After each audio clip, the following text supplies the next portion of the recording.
regarde ces fruits merveilleux qu'ils nous ont apportés. Ils méritent la clémence. Ils méritent l'abondance pour le monde entier, y compris les non-juifs. Bien sûr, bien sûr. C'est le sens de cette fête aussi. C'est une fête très universaliste. On demande à Dieu d'apporter l'abondance dans le monde entier.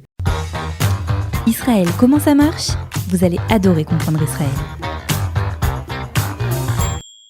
Vous le savez, nous sommes à l'approche de la fête de Toubi Shvat, le nouvel an des arbres, comme on dit en français. Nous avons décidé d'inviter un spécialiste de la question.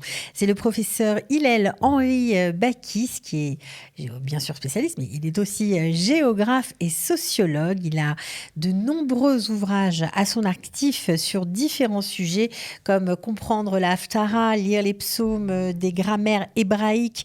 Il a écrit également des commentaires de la Torah, la voix de Jacob, ça s'appelle comme ça, et bien d'autres ouvrages. Il me faudrait beaucoup de temps pour tous les citer, mais aujourd'hui nous avons décidé de l'accueillir pour parler justement de cette fête de Toubi Shvat qu'il a découvert en 1997. Et oui, ça paraît incroyable, et pourtant c'est vrai.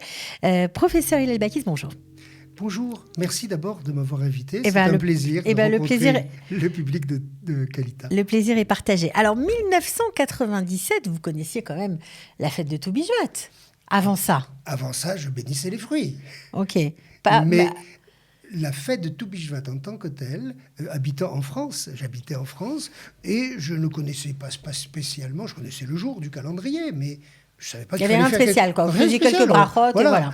Eh bien, il se trouve qu'un jour, j'étais invité chez un cousin en Israël. Et j'ai découvert la fête à cette occasion. Voilà, alors vous avez découvert cette fête et vous avez tellement adoré cette fête que vous avez écrit un bouquin qui est épuisé d'ailleurs depuis, qui s'appelle Études et Agada pour Toubi Shvat. Vous aviez envie d'en savoir plus sur ces minagim. J'ai vu que ce que faisait ce cousin était tellement sympathique que c'était dommage d'être privé de cette jolie célébration. Mais bien sûr, étant toujours un peu exigeant dans ce que j'étudie, j'ai cherché des sources, j'ai cherché des coutumes, j'ai collectionné une quantité de documents pouvant exister et j'en ai fait une synthèse. Alors, c'est une fête qui existe depuis l'époque de la Torah orale. Oh, c'est très ancien, ça date de la Mishnah déjà. Il y avait un débat, donc on est à plus de 2000 ans. Il y avait un débat entre Shammai et Hillel.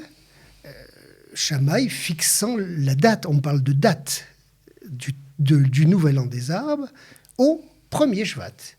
Pour une raison toute simple, c'est que tous les nouvel an ayant lieu le 1er, il y a 4 nouvel an hébraïques, dont celui de Tishri qui a lieu un 1er Tishri, bien sûr. Eh bien, pour tous les autres nouvel an, des règnes par exemple, 1er Nissan, etc., il fallait faire le 1er. Mais ce n'était pas l'avis de Hillel, qui a estimé que c'était plutôt le 15. Et de fait, ensuite, Rambam, par exemple, a partagé cet avis. Et puis, on suit en général l'avis de Hillel. Donc voilà, c'est le 15 Shvat. Alors, vous décrivez dans vos différents ouvrages, vous avez aussi sorti un petit précis consacré au Nouvel An des Arbres. Vous décrivez 4 étapes du Seder. Alors ça, c'est un... 15, mais il y a aussi 4 grandes étapes. Ça, c'est plutôt le Seder kabbalistique. Voilà. Alors, quelle est la différence entre les deux, justement ? Disons il faut préciser que cette fête n'est pas une fête. C'est une célébration. Ce n'est pas une fête au sens de Hag. C'est pas une fête obligatoire, en plus. Il n'y a rien d'obligatoire. Voilà. Ouais. De plus, rien n'est obligatoire. Donc, par exemple, un enfant qui ne voudrait pas accompagner ses parents, ou même un jeune homme qui ne voudrait pas accompagner ses parents ou y aller tout simplement à la célébration communautaire, il ne faut surtout pas l'obliger puisque ce n'est pas obligé. On chercherait des histoires pour rien. Alors, 4 étapes ou 15 étapes dans cette fête ? Rien n'étant obligatoire, on choisit. Ok. Mais il y a une tradition. La tradition à laquelle je me réfère dans cette petite Agada de Toubi Shvat, c'est la tradition qui nous vient du Peri Eretz Hadar, un ouvrage que l'on peut affilier quelque part à la Kabbale de Tzfat, 16e siècle. Okay. Ceci dit, il y a des gens qui considèrent qu'il faut avoir une vision très je dirais, très spirituel, avec une progression du matériel vers la spiritualité. Et eux font des étapes, 4 étapes, dans lesquelles il y a en fait 3 sous-étapes. Alors expliquez-nous, par exemple, si on est dans cette... Moi j'aime bien ces degrés-là, de partir de la matière pour aller vers le spirituel. Expliquez-nous un peu de quoi il s'agit. Bien sûr, voilà. Cette manière de voir ferait que l'on partirait du matériel, quoi ? Donc du fruit, forcément. Par exemple, d'une noix. Ok. Qui serait en fait... C'est un fruit à coque. Voilà, on voit un fruit rien. à coque. On ne voit rien, et donc on est en plein matériel. Bon, certes, il faut casser la clipa, l'écorce, pour accéder aux fruits. Donc c'est un peu la symbolique. Et on progresserait dans les fruits de la 2e étape. Ce serait une clipa à l'intérieur, comme la pêche. Manger toute la pêche, avec un noyau. Mais pas le noyau. Ça veut dire quoi ? Que c'est beau dehors, et puis dedans, finalement, très joli c'est un peu debout, pourri. mais on trouve un os à l'intérieur. Donc ça veut dire quoi ? Ça veut dire qu'il faut s'en méfier ? Ça veut dire... Non, ça veut dire, il faut pas forcément, mais ça veut dire que le monde a l'air merveilleux. Voilà, c'est par exemple ceux qui décident que cette vie est plus sympathique sans Torah. Le monde a l'air merveilleux. Ils font tout ce qu'ils veulent. Il n'est pas merveilleux du tout, mais ils croient qu'il est merveilleux. Mais en réalité, il y a un problème à l'arrivée parce qu'ils font un dégât spirituel considérable et ils n'en ont même pas conscience. Bon, sans compter tout ce qu'ils apportent de mal sur eux-mêmes. Mais 3e étape, c'est un fruit où tout se mange. La fraise, par exemple. Par exemple, voilà, un fruit de la terre, la fraise, qui se mangerait intégralement. Et 4e étape, en fait, c'est une étape, et il y a dedans des sous-étapes. Il décline fruits de l'arbre, fruits de la terre, etc. Et la 4e grande étape seraient les fruits... non, plus de fruits du tout, c'est que les odeurs, que les parfums. Les odeurs de ces fruits. On est passé du matériel... Les odeurs de ces fruits ou des parfums Des odeurs, des fruits, du bois, par exemple la myrte, ou bien d'un fruit. Et on se régale de ces odeurs-là. Voilà. Parce que là, on a atteint, de l'air, de la menthe. On a atteint le summum. C'est une manière de voir. Bon, c'est pas notre tradition, donc c'est pas la tradition. Quand vous dites notre tradition, la tradition séfarade. C'est pas la tradition, en particulier du monde séfarade. D'accord. C'est pas du tout cette tradition, ou même d'Eretz Israël, puisque les kabbalistes d'Eretz Israël ont influencé bien au-delà. On le sait, ils ont influencé le monde chassidique de manière considérable, et y compris le monde ashkénaze, au moins sur ces aspects-là. Donc, on ne peut pas... Au début, je croyais que c'était... Je dois le dire, franchement. Que c'était comme ça. En 2004, je croyais que c'était un seder séfarade. Celui que je n'ai pas présenté. Qu'on vient de décrire. Non, celui-là, c'est un seder, je dirais, d'influence kabbalistique. Okay. Je ne sais pas exactement à qui on peut l'attribuer, mais il circule comme étant d'influence kabbalistique. Mais le seder traditionnel, c'est un seder qui nous vient dans le Périr et Tzadar. Et si vous le permettez, ici, j'ai justement, dans ce petit ouvrage, présenté un tableau en 2 pages qui permet... 2 pages et 3 colonnes à chaque fois, présentant les 3 principales organisations de la fête. Le seder qu'on appelle séfarade, celui-ci, en 15 étapes. Le seder kabbalistique classique, qui est celui du Périr et Tzadar, et le seder que j'ai appelé symbolique, dit des kabbalistes. Alors, quand vous dites le seder en 15 étapes, puisque c'est le seder, on va dire, le plus Mais commun. tout le monde fait 15 étapes. Tout le monde fait 15 dans les étapes. 3, vous avez 15 étapes majeures. C'est par rapport à quoi ? Par rapport aux fruits ou c'est autre chose qui s'ajoute ? Alors, ces 15 étapes. Le plus simple, c'est que je vous les indique. C'est le plus simple. Puisqu'on parle d'étapes, le mieux, c'est de les voir les unes derrière les autres. Eh bien, les 15 étapes... comment, en fait, les étapes, c'est tout simplement... on peut inclure ce développement dans un survol rapide de qu'est-ce que cette célébration. OK. Voilà. Donc, si on veut célébrer, comme je vous l'ai dit, il suffit à la limite de dire une bracha sur un fruit. Voilà. Ouais. Bon. Donc, si on veut célébrer d'une manière un petit peu relevée ce genre de fête, eh bien, on commence d'abord par quelques remarques importantes qui ancrent cette célébration dans une signification. On ne vient pas seulement pour manger. Ah bah bien sûr, voilà. C'est pour ça que cette fête a de plus en plus d'écho dans notre génération, parce que c'est plein de belles bénédictions. Puisque vous dites ça, effectivement, on peut penser à toutes ces communautés qui ont tellement de mal à réunir ne serait-ce qu'un minyan pour en Angola, par exemple, le 2e jour de fête. Pour un moussaf, bon, quand on y arrive, on est parfois content. Mais pour Tou Bishvat, mais par contre, pour Tou Bishvat, on peut facilement réunir 200 personnes pour cette soirée de Tou Bishvat. La différence, c'est qu'elle n'est pas obligatoire. Et donc, si, disons, selon nos maîtres, il existe un Yetzer Hara qui laisse l'homme faire tranquillement quand il n'est obligé de rien. Justement, comment ça s'organise ce Alors, Seder voilà. et quelle est la signification de cette fête? Signification, jugement des arbres. Tout simplement, au ciel, à ce moment-là, il y a un jugement des arbres. Et alors, donc, que se passe-t-il ? Nous sommes des avocats. Nous sommes les avocats des arbres en célébrant leurs fruits. Voyez-vous ? Il n'y a pas de rapport avec le fait qu'on présente l'homme comme Etz Hasadeh. L'homme est un arbre des champs. Évidemment, alors, bien entendu. Où nous situons-nous dans cette histoire ?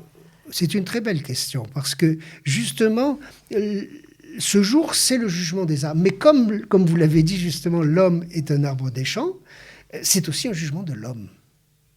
Et de même que l'homme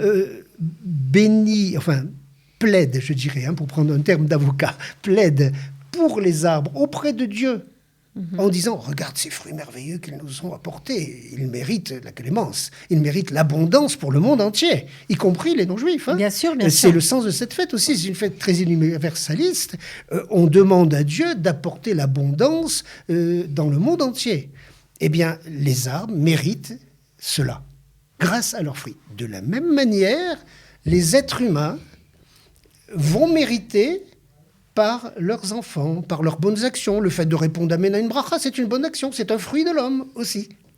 Ok, donc ça aussi, on a ça. Bon, ceci dit, une fois que l'on a fait cette remarque, pour que les gens se rendent bien compte qu'on n'est pas seulement en train de manger des fruits, on peut remarquer que ce jour, en plus, est propice à quantité de ségoulottes. Bon, ségoulottes, ça veut dire remèdes, c'est des remèdes un peu mystiques. Ouais, des recettes, voilà. Oui, mais plus fort que des recettes. Des remèdes. Je dirais des remèdes. C'est pas des petites recettes. Des moyens de guérir. Des moyens de corriger quelque chose. Tout à fait. Vous l'avez bien exprimé. C'est exactement ce genre de choses. Et donc après, c'est chaque étape ou au moins les premières. Chaque fruit correspond à une ségoulette différente, à un remède différent. On a ce genre de choses. Par exemple, la première étape qui va être celle du blé. Elle est exactement en liaison avec la parnassa. C'est une ségoula en même temps, donc c'est bien de faire cette étape. Bon. 15 étapes, on va commencer donc à bénir les fruits les uns derrière les autres. Mais on a l'habitude de commencer, avant les 15 étapes proprement dites, quand on a fini d'expliquer en quoi ça consiste, quel est le sens de la fête, on a l'habitude de chanter le Piyut Bar Yochai. Voilà, on commence en chanson. Et on terminera en chanson également avec Yedid Nefesh. 2 piyutim, très beau, très fort, très Pourquoi grand. D'abord, chanter, c'est toujours merveilleux. Ça réjouit le cœur. Ouais. Il et y a en plus, une signification cachée. Ensuite, bien sûr, Bar Yochai, la signification est évidente. C'est la luminosité kabbalistique quand même de cette fête, même si on ne s'en rend pas compte. Bar Yochai, on sait qui c'est. Et donc, un piyut sur Bar Yochai, ça s'impose un petit peu.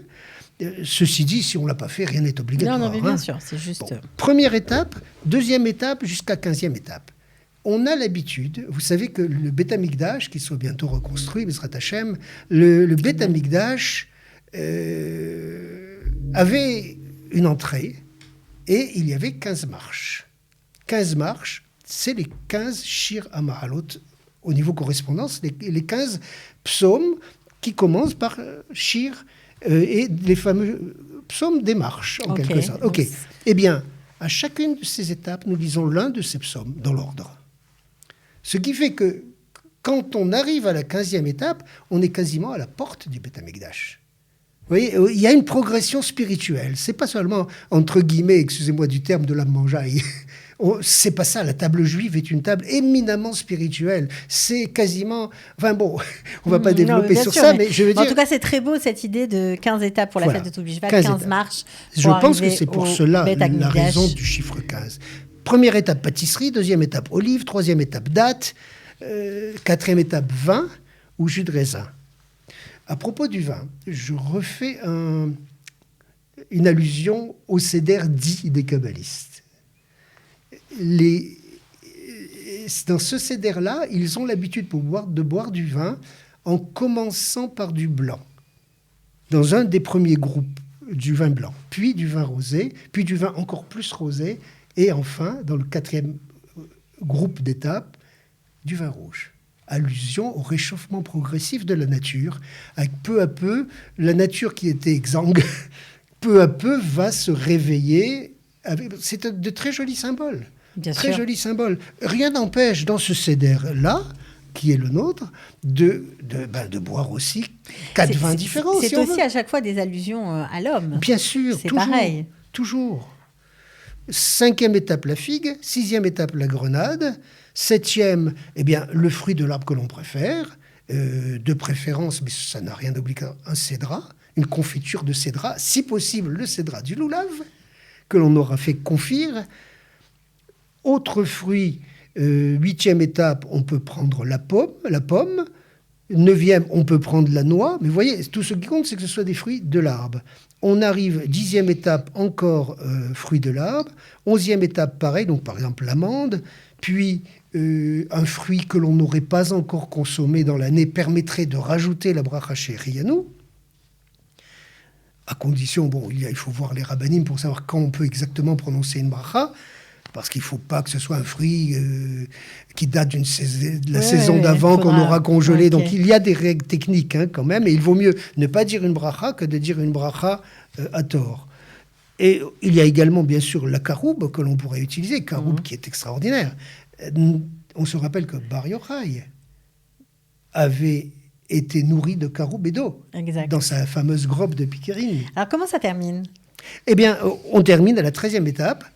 On a presque terminé, avec la bracha sur les produits de la terre.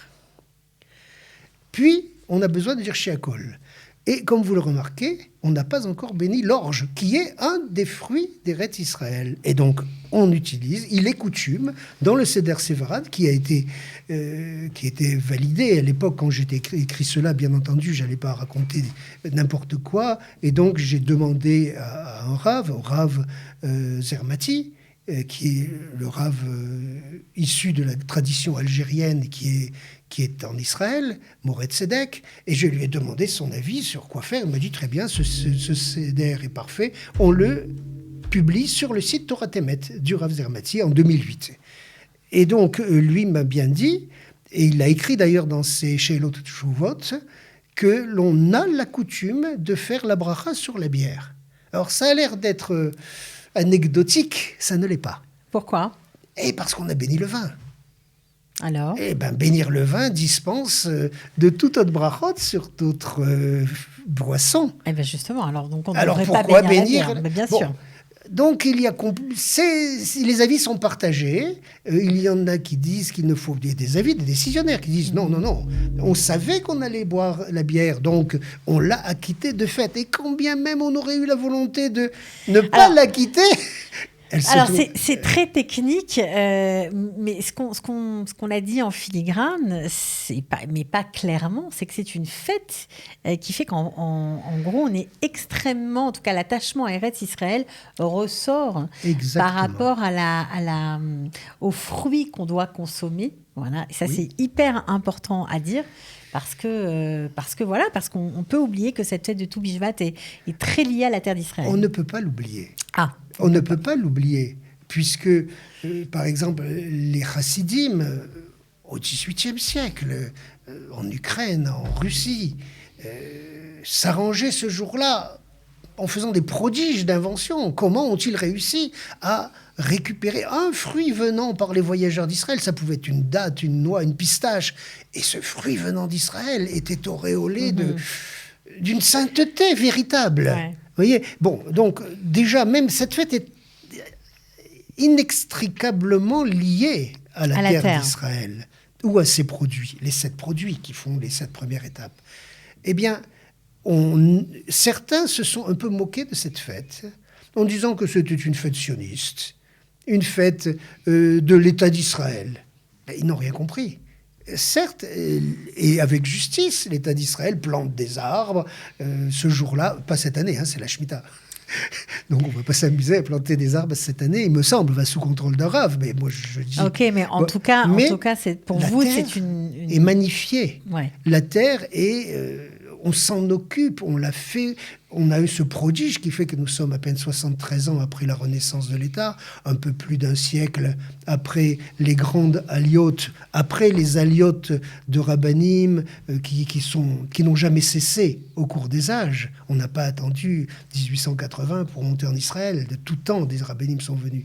Eh bien, cette fête concrétise en quelque sorte cette fête. Je veux dire, cette célébration, ce n'est pas Hag, cette célébration concrétise l'amour du peuple juif pour sa terre. Et l'attente, en même temps, on a ces 15 marches, l'attente du Beth Amikdash. Ouais, car c'est le fondement de ce qu'enseignent nos prophètes. Bon, en tout cas, c'est passionnant ce que vous nous racontez. C'est vrai qu'on se rend compte vraiment du lien vraiment très fort entre cette fête et la terre d'Israël. Oui, voilà. tout à fait. Donc ça, c'est rien que pour ça, pour nous, c'est extraordinaire. Oui. J'espère qu'on pourra trouver ce petit précis très, très bien renseigné. On peut, même si on n'a jamais célébré cette fête ou si on ne connaît pas très bien l'ordre du Seder de Tou Bishvat, eh bien, on peut peut-être l'acheter, le trouver. Oui, il va être disponible. En particulier, moi-même, je le distribuerai tout à l'heure lors du salon des écrivains francophones, ici même, à Kalita. Il sera disponible chez Kalita, en tout cas. Voilà, ce sera, comme ça c'est dit, si vous avez envie de venir l'acheter, c'est possible. En tout cas, merci beaucoup, professeur Hillel Henri Baki. C'est un plaisir de vous avoir. Bravo pour ce travail très impressionnant. Et puis, j'espère que vous serez très, très nombreux cette année à célébrer en grande pompe la fête de Tou Bishvat. Merci, Cathy, pour cet entretien. À bientôt. Ciao. Israël, comment ça marche ? Vous allez adorer comprendre Israël.